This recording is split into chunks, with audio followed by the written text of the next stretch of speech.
Hey guys, so I want to make a real quick recap of the inflammation webinar. I really highly recommend that you go back and you rewatch it. There's some really good stuff, but here's kind of the short version of it.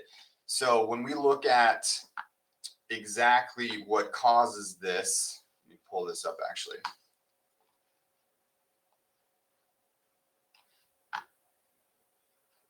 Okay.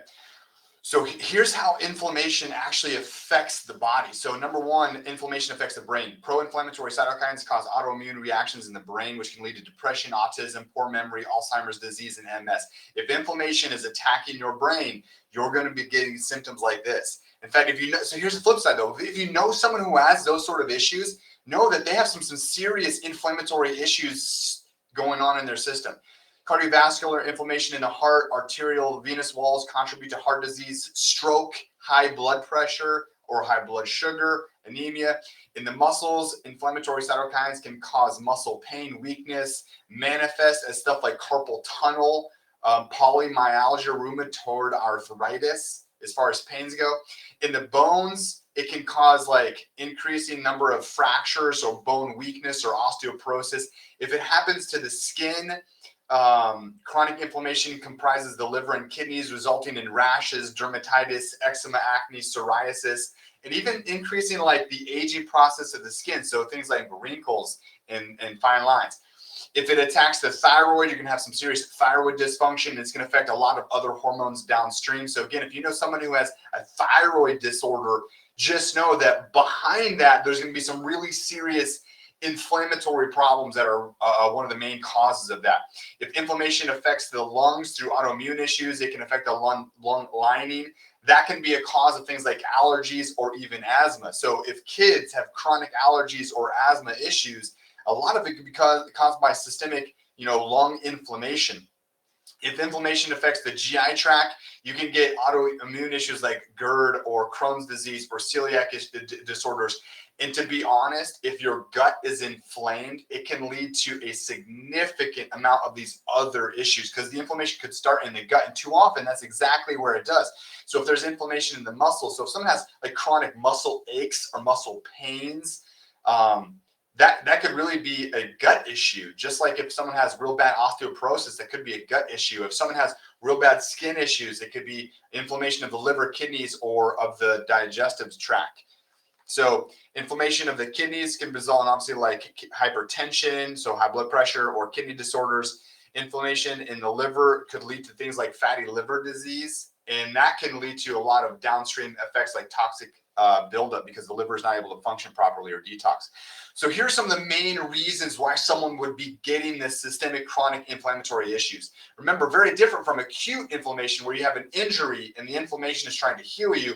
This is where there's constant trauma, there's constant damage that's causing the body to be in this immune response, this healing state for long periods of time. So if you have decreasing vagal tone, well, what is that? If you are subluxated, specifically maybe in the upper neck, which is where your vagal nerve comes from, and that is the nerve system that's really the main leader in the parasympathetic nerve system. That nerve system, if it is in control, if that nerve system is dominant, you're in this really good rest, digest, you're in this very like much healing state. If you have decreased vagal tone, by default, you are chronically high in your sympathetic nerve system. So you'll be sympathetic dominant. And that is when your body is in that fight or flight mode. And when you're in that fight or flight mode, your body's not concerned with healing. It's concerned with running from the stress. But if you never come out of that state, you build disease significantly faster. So one of the reasons that someone could have high levels of inflammatory issues is because they're subluxated and their parasympathetic and their sympathetic nerve system is out of balance. That's why one of the best things for this systemic chronic inflammatory problem is to just get adjusted. So number two, inflammatory diet. If you're eating like the standard American diet, which we went into a lot of depth in the webinar, if you're eating conventional foods that's high in processed carbohydrates, damaged oils, you're going to be causing significant damage to your system.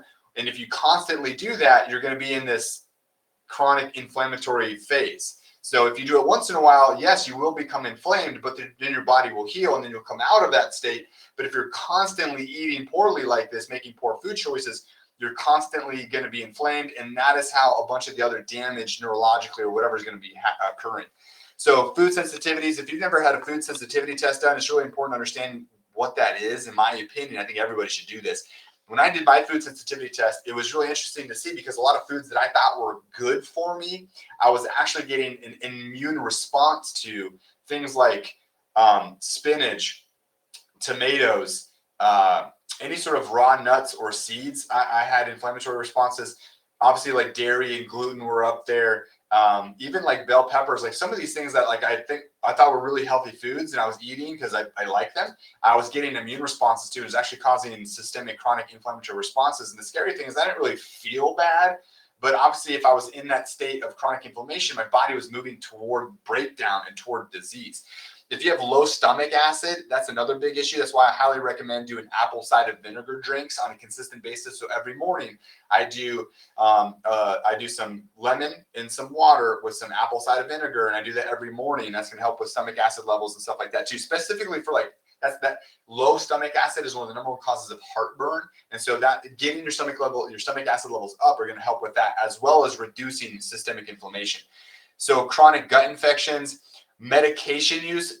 I had a patient who watched the inflammation webinar, and this was something hard for her to wrap her head around. But things like anti-inflammatories, so Tylenol, ibuprofen, things like that, those might reduce an acute inflammation. But as they damage your system, whether it's the kidney, the liver, or the stomach, as they damage your body because they're chemicals, those medications are actually causing long-term chronic systemic inflammation.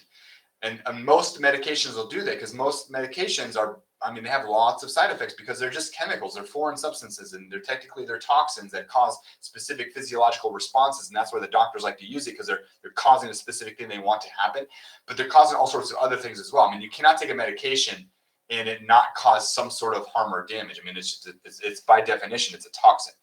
So if you have SIBO, so chronic infection or bad bacteria overgrowth in the gut will lead to chronic inflammation. Poor bile flow. So if you have liver issues or gallbladder issues and you need to do if they're not producing enough enzymes, you're going to have chronic inflammation. And here's another huge one, and it's chronic stress and not enough sleep.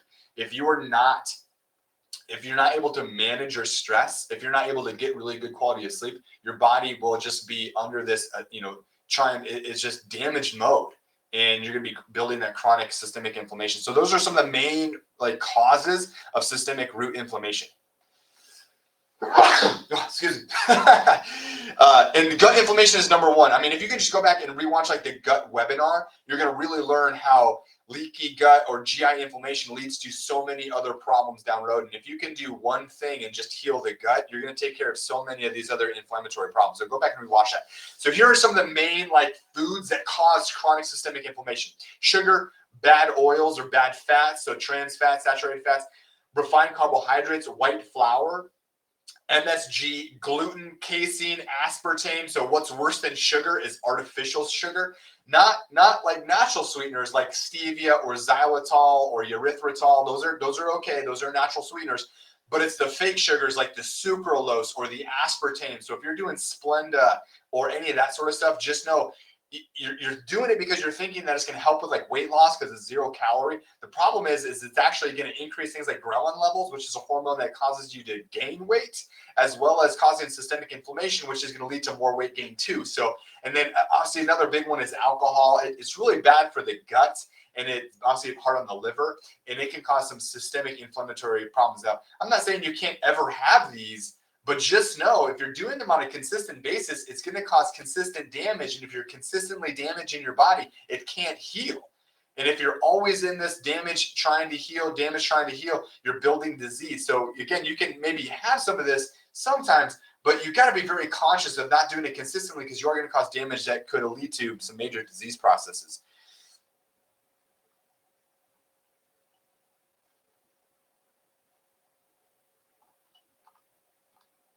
So here are the top toxins that'll lead to inflammation medications. You got to be really, really specific with the household products you're using. So cleaning products, personal hygiene products. If you're still using Teflon, that's a serious problem. You're causing some massive toxicity issues.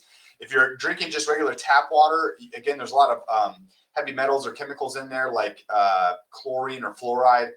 Heavy metals, mold, biotoxins. So heavy metals, if you have like amalgam fillings, those are really dangerous. And I'll say GMO exposures. If you're consuming foods that are high levels of glyphosate, they have pesticide residue on them, or if they're just GMO, again, it's causing some systemic chronic inflammation, which will lead to disease. Again, not saying you can't ever be exposed to this stuff, but you cannot do it on a consistent basis because it's going to cause damage in disease processes. So here's some of the top anti-inflammatory foods: berries, and that's any kind of berries. They're super high with antioxidants. They have great fiber and they're full of vitamins. And if you get organic, you're going to have high levels of phytonutrients, which are really amazing for your overall metabolic self, as well as decreasing inflammation. Wild caught fish, one of the number one nutrient deficiencies in the standard American diet is really healthy fats. And so wild caught fat is really, really good, or healthy fats in general are really good in anti-inflammation. Dark green leafies are amazing, full of antioxidants, packed full of vitamins and minerals, as well as phytonutrients, as long as you're getting them organic. And again, really, really good for anti-inflammatory healing mechanisms. So now here's a couple of the bundles that I talked about specifically in the webinar. This is something that's going to really help with inflammatory responses. So if you were going to do something to really help to lower your inflammatory responses, then you're going to take these specific supplements. It is the omega, and it says max omega, but you can also use the optimal omega. Those are really good. Again, healthy fats, super high anti-inflammatory things that are going to help reduce that systemic inflammation.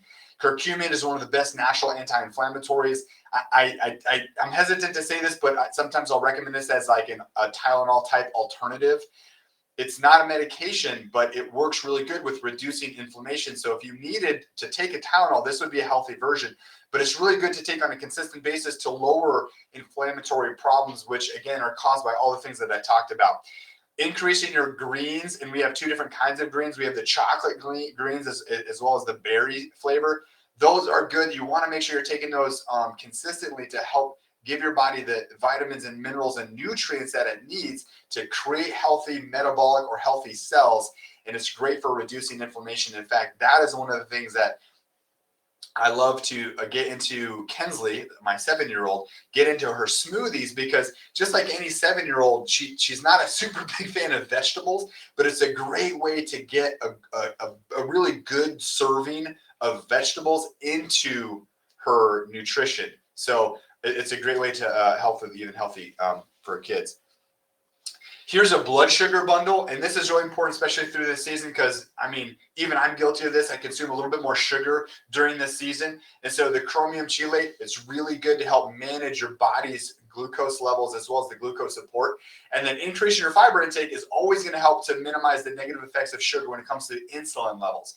So if you're going to just consume a little bit extra sugar and you don't want to cause a bunch of extra inflammation or cause a bunch of extra weight gain, or cause things like cancer, then this is going to be a really good bundle for you specifically to help minimize the negative effects of the extra sugar you're going to take in. So I highly recommend that you go back and rewatch that inflammation webinar to get the full version of this. But this is just a real quick recap of what causes inflammation, some really healthy food choices you can make to lower inflammation, and obviously those specific nutraceuticals, the supplements in the bundle that I'm going to highly recommend to help reduce that inflammation or to help with blood sugar levels over this holiday season.